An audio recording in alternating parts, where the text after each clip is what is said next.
नमस्कार, स्वागत है आप सभी का शहर दिन भर में। आपके साथ मैं हूं नीता सिंह और आज शहर दिन भर में हम बात करेंगे किल्लत के कतार की। दिखाएंगे कि कैसे अपनी मेहनत को बचाने के लिए किसान दिन रात कतार में लगे हुए हैं, फिर भी घर खाली हाथ लौट रहे हैं। वहीं बात करेंगे 30 साल बाद की। बताएंगे इतने सालों तक सोते रहे समाज की जब आंख खुली तो बुजुर्ग दंपत्ति पर मुआवजे का पहाड़ लाद दिया। इसके बाद बात होगी बेपरवाह भगवान की, जिसके भरोसे हम अपनी जिंदगी सौंपने में तनिक भी संकोच नहीं करते। उसकी और उसके स्थान की क्या हालत हुई है।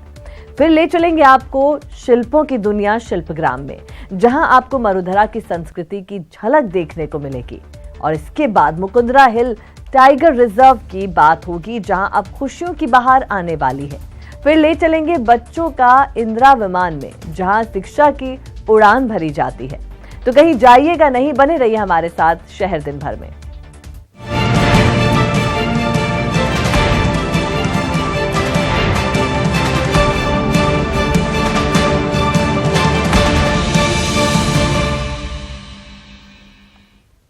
अपने मरीजों को सेहत की सौगात देने वाले अस्पतालों के बारे में तो आपने सुना होगा, पर आज बात आईसीयू में पड़े एक सरकारी अस्पताल की।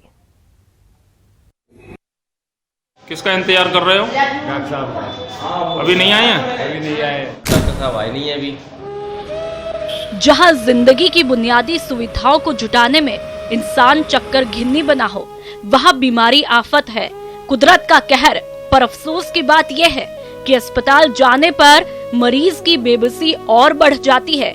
यकीन नहीं तो धौलपुर के बाड़ी शहर के सबसे बड़े सरकारी अस्पताल में इलाज कराने आए मरीजों की सुनिए। डॉक्टर साहब आए नहीं है अभी। टाइम क्या हो रहा है? ऐसे बजे 9:20 हो गए।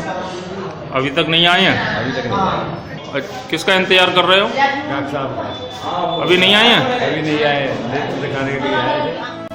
अस्पताल की बदहाली से मरीजों का दर्द बढ़ जाता है, उनके परिजनों की फूंक सरक जाती है। पर सीएमओ साहब है कि स्थित प्रज्ञ बने हुए हैं, सुख दुख से परे, तभी तो उन्हें अस्पताल की जमीनी वास्तविकता का भान ही नहीं है। चल रही है और डॉक्टरों की कमी चल रही है, उसको लेकर आपका क्या हुआ है? नहीं, आपने मुझे ध्यान में दिलवाया है तो मैं इसकी पूरी जानकारी कराता हूँ। जो जो बिंदु है उनको पूरा तरह दुरुस्त कराया जाएगा, आम जन को पूरी सुविधा दी जाएगी।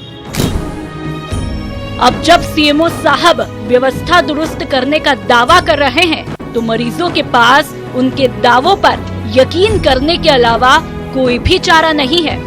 आंख पर पट्टी रहे और अक्ल पर ताला रहे, अपने शाहे वक्त का यूं मर्तबा आला रहे।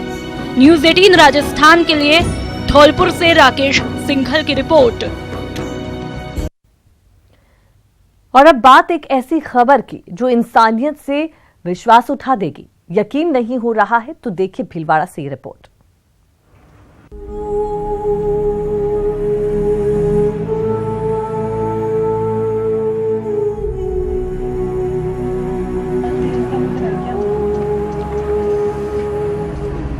एक तो हाथ पैरों से लाचार, ऊपर से समाज के ठेकेदारों की मार।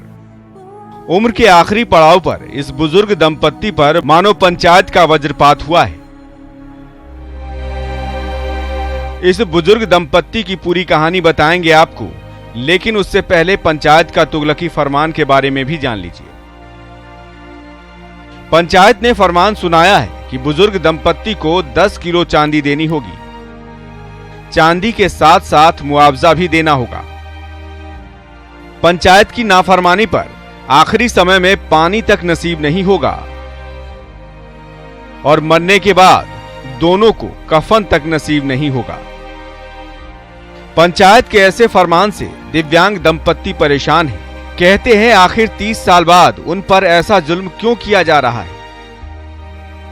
रोज आ जा, रोज दाकाती को, और यो लादू है तो लादू खाई जो गया 10 किलो चांदी ले रही जो वरी मुँह वरी वाह चांदी बारी फिर वरी झगड़ा बारी आ चांदी का रुपया मुँह सुखरिया झाड़ करिया झाड़ बने था।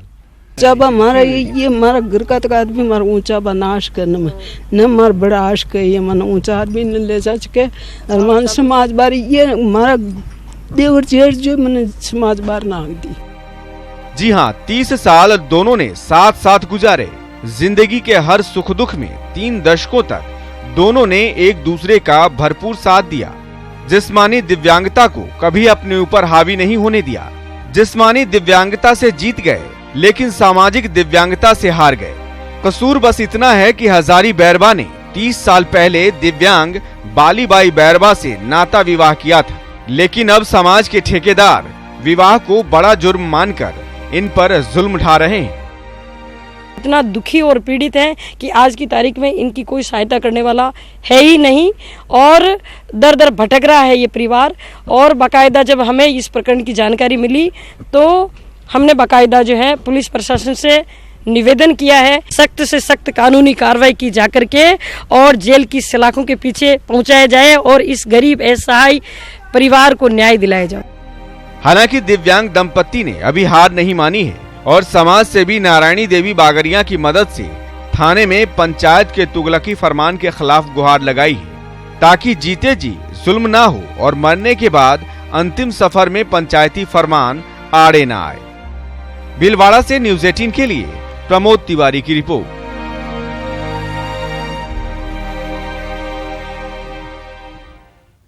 और अब जरा बात करते हैं किल्लत की कतार की, जो इन दिनों प्रदेश भर में दिखाई दे रही है, जिसे देखकर ऐसा लग रहा है कि राजस्थान यूरिया संकट के दौर से गुजर रहा है और किसान कतारों में हैं।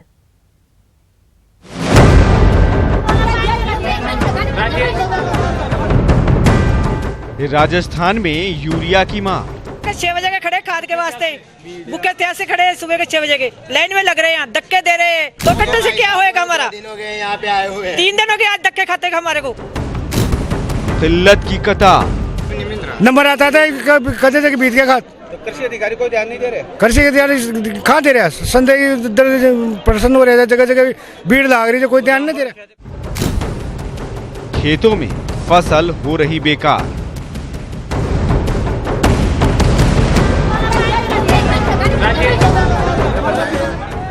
ये तस्वीरें बूंदी समेत पूरे प्रदेश की हैं। कतारों में खड़े किसानों की फसलों के लिए यूरिया इस समय संजीवनी है, जिसे लेने के लिए वो दिन रात एक किए हुए हैं। यूरिया की किल्लत से परेशान किसान खाद के लिए मारामारी कर रहे हैं। किसानों को घंटों कतार में लगकर इंतजार करना पड़ रहा है।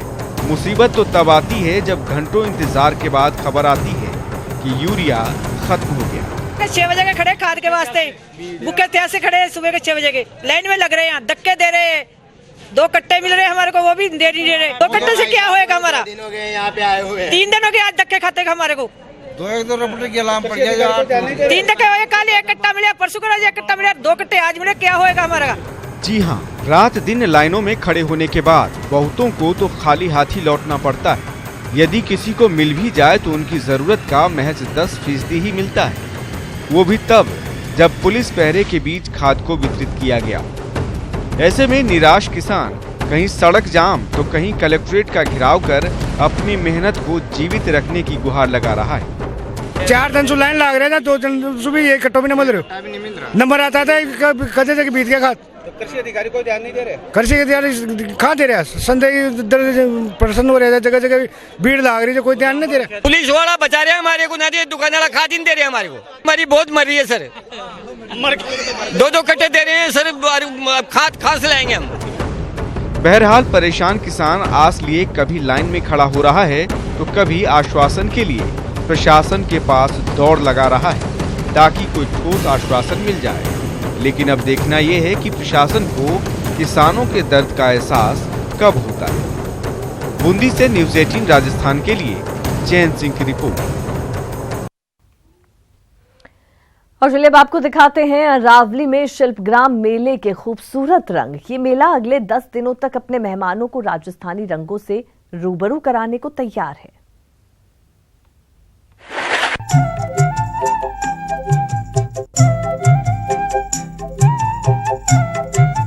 सिटी ऑफ लेक सज रहा है। मेहमानों के स्वागत के लिए एक बार फिर सैलानियों को अपनी परंपरा से रूबरू कराने के लिए हर साल की तरह इस साल भी यहाँ शिल्पग्राम मेला सैलानियों पर अपनी अनूठी छाप छोड़ने को तैयार है। ये मेला अगले 10 दिन तक उदयपुर की अरावली पर्वतमाला की आगोश में संगीत और संस्कृति के धागे पिरोएगा।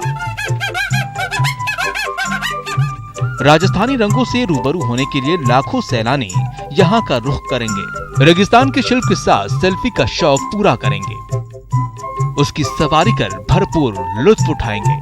सैलानियों का भरपूर मनोरंजन हो सके, इसके लिए आयोजक हर दिन कुछ न कुछ नया करेंगे। एक केरला का एक कार्यक्रम होता है, उसको बुलाया हमने, जिसमें 5 तरह के वाद्य एक साथ 15 बच्चे बजाएंगे।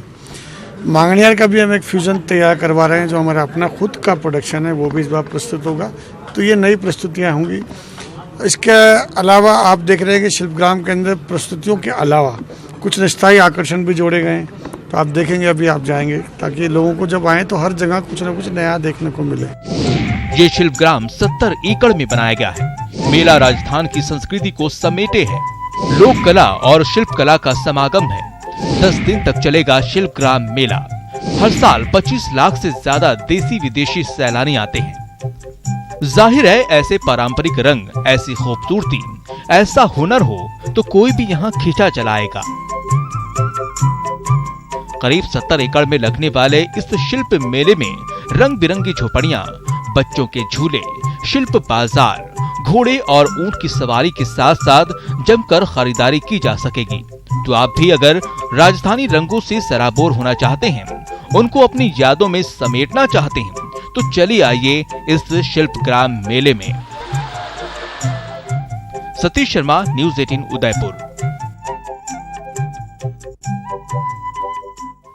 बात अगली खबर की करेंगे। हाड़ौती के मुकुंदरा हिल्स टाइगर रिजर्व में लंबा इंतजार खत्म हुआ है। यहां कल रात को रणथंभौर नेशनल पार्क की T106 बाघिन को मुकुंदरा के MT1 बाघ से जोड़ा बनाने के लिए शिफ्ट किया गया है।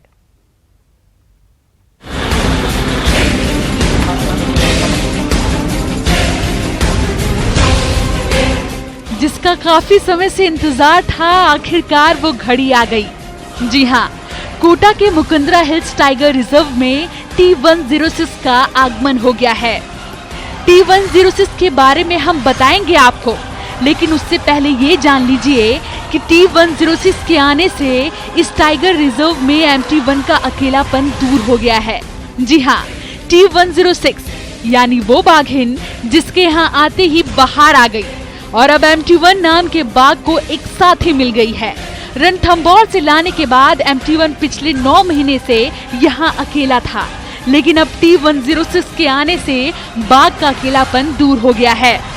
अधिकारियों के जद्दोजहद से सरकार ने इस चीज को समझा और एक टाइगर को भेजा पहले, और फिर कुछ इस तरह की कानूनी पेचीदगियां आ गई तो वो कोर्ट ने क्लियर कर दिया। उसके बाद में दूसरी टाइगर आ गई। अब हम ये समझते हैं कि 1972 जैसे 1972 में 7-8 टाइगर थे, जैसा माहौल यहाँ देखने को मिलेगा। पर्यटन के भी बहुत अधिक बढ़ने की संभावना है। माना कि अभी ये पर्यटन चालू नहीं करेंगे। टाइगर रिजर्व में नए मेहमान के आने से यहाँ का प्रशासन बेहद खुश है। बाघिन को यहाँ किसी तरह की तकलीफ न हो, उसका पूरा ख्याल रखा जा रहा है। इससे पहले कहीं ऐसा नहीं सुनने में आया कि बाघों को पुनर्स्थापित किया गया। दूसरी बाघिन हम लोगों को रणथंभौर से मिले, वो कम से कम एक थोड़ा सा 5-6 साल की बाघिन हो, और ऐसी बाघिन हो जिसने पहले वहाँ पे शावक दे रखे हों। तो उससे थोड़ा सा एक सेफ साइड पे हम लोगों का मुकुंदरा टाइगर रिजर्व आ जाएगा। अब इस बाघिन के बाड़े की लगातार मॉनिटरिंग की जा रही है। उम्मीद की जा रही है कि बाघ बाघिन का जोड़ा बनाए जाने से अब बाघों के कुनबे में इजाफा होगा और वाइल्ड लाइफ टूरिज्म की उम्मीदों को नए पंख लगेंगे। कोटा से न्यूज़ 18 राजस्थान के लिए अर्जुन अरविंद की रिपोर्ट। इस वक्त की बड़ी खबर आपको बता दें, 17 IPS के तबादले किए गए हैं। कपिल गर्ग DGP होंगे, OP गल्होत्रा DG होमगार्ड नियुक्त किए गए हैं। NRK रेड्डी सरदार पटेल विश्वविद्यालय के वाइस चांसलर नियुक्त किए गए हैं। Pankaj Kumar Singh ADG traffic, BL Soni ADG crime, Umesh Mishra ADG intelligence, Anand Srivastava Jaipur police commissioner, Dinesh MN IG intelligence और विजय कुमार IG रूल्स नियुक्त किए गए हैं।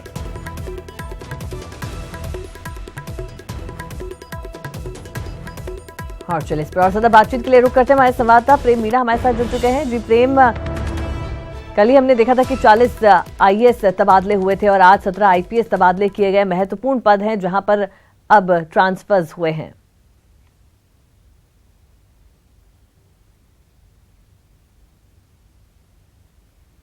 जी बिल्कुल अनीता जी, आपने सही कहा। आज हमने सबसे पहले ही दिन में अपने दर्शकों को इस बात की जानकारी दे दी थी कि ब्यूरोक्रेसी में एक बार फिर बड़ा बदलाव हो सकता है। हमारी जानकारी पे आज आधिकारिक तौर पर मोहर लगाई है और आज कार्मिक विभाग ने 17 आईपीएस अधिकारियों के तबादले कर दिए गए हैं। हम बताना चाहेंगे 2 दिन से मुख्यमंत्री अशोक गहलोत सीएमओ में पुलिस के आला अधिकारियों के साथ गहन मंथन कर रहे थे। काफी मंथन और विचार विमर्श के बाद पुलिस आईपीएस अधिकारियों के तबादले किए गए हैं। चूंकि कानूनी व्यवस्था एक बड़ा मुद्दा रहता है और राज्य में फिलहाल लोकसभा चुनाव का समय दूर नहीं है, ऐसी स्थिति में सरकार के सामने ब्यूरोक्रेसी में बदलाव करने के अलावा कोई विकल्प नहीं बचा था। काफी गहन मंथन करने के बाद 17 आईपीएस अफसरों को इधर से उधर कर दिया गया है। कपिल गर्ग को राज्य का नया डीजीपी बनाया गया है। इसके अलावा आनंद कुमार श्रीवास्तव अब जयपुर के नए पुलिस कमिश्नर होंगे। आनंद कुमार श्रीवास्तव संजय अग्रवाल का स्थान लेंगे। हम हमारे दर्शकों को बताना चाहेंगे कि आज जो आमूल चूल परिवर्तन हुआ है, किस अफसर को कहां लगाया गया है। कपिल गर्ग का वर्तमान पद अध्यक्ष police housing board and construction corporation, अब उन्हें राज्य का नया डीजीपी बनाया गया है। ओम प्रकाश गल्होत्रा को डीजीपी के पद से हटाकर महानिदेशक गृह रक्षा की जिम्मेदारी दी है। एनआरके रेड्डी को professor vice chancellor Sardar Patel university की जिम्मेदारी दी है। मोहन लाल लाठर को अतिरिक्त पुलिस महानिदेशक पुलिस प्रशासन कानून एवं व्यवस्था की अहम जिम्मेदारी दी है। पंकज कुमार सिंह को अतिरिक्त महानिदेशक पुलिस यातायात लगाया गया है। भगवान लाल सोनी अतिरिक्त महानिदेशक पुलिस अपराध शाखा में अहम जिम्मेदारी दी है। उत्कल रंजन साहू को अतिरिक्त महानिदेशक पुलिस अपराध शाखा, माफ कीजिएगा, अतिरिक्त महानिदेशक पुलिस गृह रक्षा की जिम्मेदारी दी है। उमेश मिश्रा को अतिरिक्त महानिदेशक पुलिस इंटेलिजेंस जैसे अहम जिम्मेदारी दी गई है। संजय अग्रवाल जो तबादला सूची जारी होने से पहले जयपुर के पुलिस आयुक्त थे, अब उन्हें अतिरिक्त महानिदेशक पुलिस राज्य आपदा की जिम्मेदारी दी है। आनंद कुमार श्रीवास्तव अब जयपुर के नए पुलिस कमिश्नर होंगे। अशोक कुमार राठौड़ को पुलिस आयुक्त, माफ कीजिएगा, अशोक कुमार राठौड़ महानिरीक्षक पुलिस राजस्थान राज्य मानव अधिकार आयोग लगाया गया है। दिनेश एमएन को महानिरीक्षक पुलिस इंटेलिजेंस, विजय कुमार सिंह को महानिरीक्षक पुलिस नियम, श्री एस सेंगाथिर को महानिरीक्षक पुलिस जयपुर रेंज, श्री विपिन कुमार पांडे को महानिरीक्षक police Kota range, doctor B L Meena को महानिरीक्षक पुलिस बीकानेर लगाया गया है। इसके अलावा संजय कुमार छोत्रिया को उप महानिरीक्षक पुलिस मुख्यमंत्री सुरक्षा एवं मुख्यमंत्री सतर्कता के पद पर लगाया है। तो एक तरह कहा जा सकता है कि मुख्यमंत्री ने अपनी दूसरी सर्जरी में पुलिस महकमे में बड़ा बदलाव किया है। इससे पहले पदभार संभालने के कुछ दिन बाद ही मुख्यमंत्री ने 40 आईएएस अफसरों को तबादले कर दिए थे। ये वो अफसर थे जो प्राइमिंग पोस्टिंग वाले अफसर थे, जो लंबे समय से एक ही पद पर जमे थे, उनका तबादला किया है। अब मुख्यमंत्री ने पुलिस महकमे में बड़ा बदलाव कर यह संदेश देने की कोशिश की है कि राज्य सरकार कानूनी व्यवस्था से किसी भी प्रकार का समझौता नहीं करेगी। अनीता जी जी बिल्कुल बिल्कुल प्रेम, ये रवायत रही है कि जब भी सरकार बदलती है तो प्रशासनिक बेड़े में भी बड़ा फेरबदल देखने को मिलता है और उसी का नतीजा है कि कल हमने 40 आईएएस अधिकारियों के तबादले यहाँ पर देखे थे और आज 17 आईपीएस अधिकारी हैं जिनके तबादले यहाँ पर किए गए हैं। हम दर्शकों को एक बार फिर से यहाँ पर बता दें कि कपिल गर्ग डीजीपी होंगे, OP Galhotra DG home guard, NRK Reddy Sardar Patel विश्वविद्यालय के vice chancellor, Pankaj Kumar Singh ADG traffic, BL Soni ADG crime, Umesh Mishra महत्वपूर्ण जिम्मेदारी एडीजी इंटेलिजेंस उन्हें यहां पर दिया गया है। और चलिए इस पर और ज्यादा बातचीत के लिए रुक करेंगे। हमारे सीनियर एडिटर श्रीपाल चक्तावत हमारे साथ फोन लाइन पर जुड़ चुके हैं। श्रीपाल जी, जैसे कि रवायत रही है 40 IAS अधिकारियों के हमने तबादले देखे और उसके बाद अब 17 IPS अधिकारी है। यहाँ पर कुछ ऐसे नाम हैं जिन्हें बड़ी महत्वपूर्ण जिम्मेदारियां दी गई है, मसलन दिनेश MN हो गए, उमेश मिश्रा हो गए। हालांकि पहले भी ATS में रहकर काफी अच्छा काम किया जा रहा था। जी बिल्कुल अनीता, सबसे पहले तो न्यूज 18 ने कल शाम को ही इन नामों का खुलासा कर दिया था कि इनको ये जिम्मेदारी मिल सकती है। यानी आज जो लिस्ट निकली है उसने इस बात पर मुहर लगा दी कि न्यूज 18 के पास में किस तरह की पुख्ता खबर थी। हमने पहले ही बताया था कि DGP के पद पर कपिल गर्ग आ रहे हैं, BL सोनी को क्राइम में भेजा जा रहा है, उमेश मिश्रा जो ATS में थे उनको बड़ी जिम्मेदारी दी जा रही है, आनंद श्रीवास्तव यहाँ के कमिश्नर होंगे। तो जो हमने खुलासा किया था, हमने जो रिपोर्ट दी थी उस पे एक तरह से मुहर लगी है। और ये पूरा मतलब पहले से ये माना जा रहा था कि कपिल गर्ग, जिनको उनकी वरिष्ठता को लांग करके यहाँ पर बनाया गया था DGP OP गल्होत्रा को, उनको होमगार्ड जैसी जगह दी जा सकती है और वही फैसला लिया गया है। और कपिल गर्ग को पिछले 5 साल तक लगभग वो दरकिनार रहे पूरी उसमें, तो उनको उसका इनाम मिला है। और गहलोत के पिछले शासन में वो बड़ी जिम्मेदारी पर थी, उनके पास में ATS थी, SOG थी, अब उनको यहाँ पे DGP बनाया गया। इसी तरह से आनंद श्रीवास्तव एक सक्सेसफुल अधिकारी माने जाते हैं, कई रेंज में रहे हैं। और भरतपुर में जब गोपालगढ़ कांड हुआ था तब उस वक्त की गहलोत सरकार ने उनको बड़ी जिम्मेदारी देते हुए वहां पर भेजा था। उनको अब जयपुर में लाया गया। वो हालांकि 1 जनवरी को ADG के पद पर होंगे, लेकिन अभी जो कमिश्नर हैं वो भी ADG रैंक के हैं, संजय अग्रवाल, उनको यहाँ से हटा दिया गया है। अगर पूरी पुलिस की जो अभी लिस्ट आई है 17 IPS अधिकारियों की, तो उसमें पूरा ख्याल इस बात का रखा गया है कि उनके काम करने का तरीका क्या है, किस तरह की सोशल इंजीनियरिंग की जा सकती है। ML लाठर को लेकर के भी हमने पहले स्पष्ट किया था कि उनको बड़ी जिम्मेदारी दी जा सकती है, उनको लॉ एंड ऑर्डर में ADG लगाया गया है। तो कांग्रेस सरकार में उस वक्त जितने भी मजबूत महकमों में रहे, मजबूत पदों पर रहे, उनको वापस मेन स्ट्रीम में लाया गया है। और जो भी बीजेपी सरकार में इस तरह के पदों पर थे, उनको लगभग सभी को दरकिनार किया गया है। जी बिल्कुल श्रीपाल जी, यहाँ पर किसी को नई सरकार आने पर किसी को इनाम दिया है और किसी को यहाँ पर जो पहले से मौजूद थे और दूसरी जगह पर यहाँ ट्रांसफर्स हुए हैं। तो जैसे कि रवायत रही है और उसी हिसाब से अब यहाँ पर एक मजबूत प्रशासनिक बेड़ा तैयार किया गया है, ये कहा जा सकता है। बहुत शुक्रिया आप दोनों का हमसे बातचीत करने के लिए। हमारे साथ जुड़े थे सीनियर एडिटर श्रीपाल चक्तावत जी थे और साथ ही प्रेम हमारे सहयोगी हमारे साथ मौजूद थे और तमाम जानकारी उन्होंने हम तक पहुंचाई। तो आपको बता दें कि बड़ी खबर यही है, 17 IPS अफसरों के तबादले यहाँ पर किए गए और जैसा कि पहले ही न्यूज 18 राजस्थान ने संकेत दिए थे, उस पर मोहर यहाँ पर लगी है। इस बुलेटिन में इतना ही, दीजिए इजाजत, नमस्कार।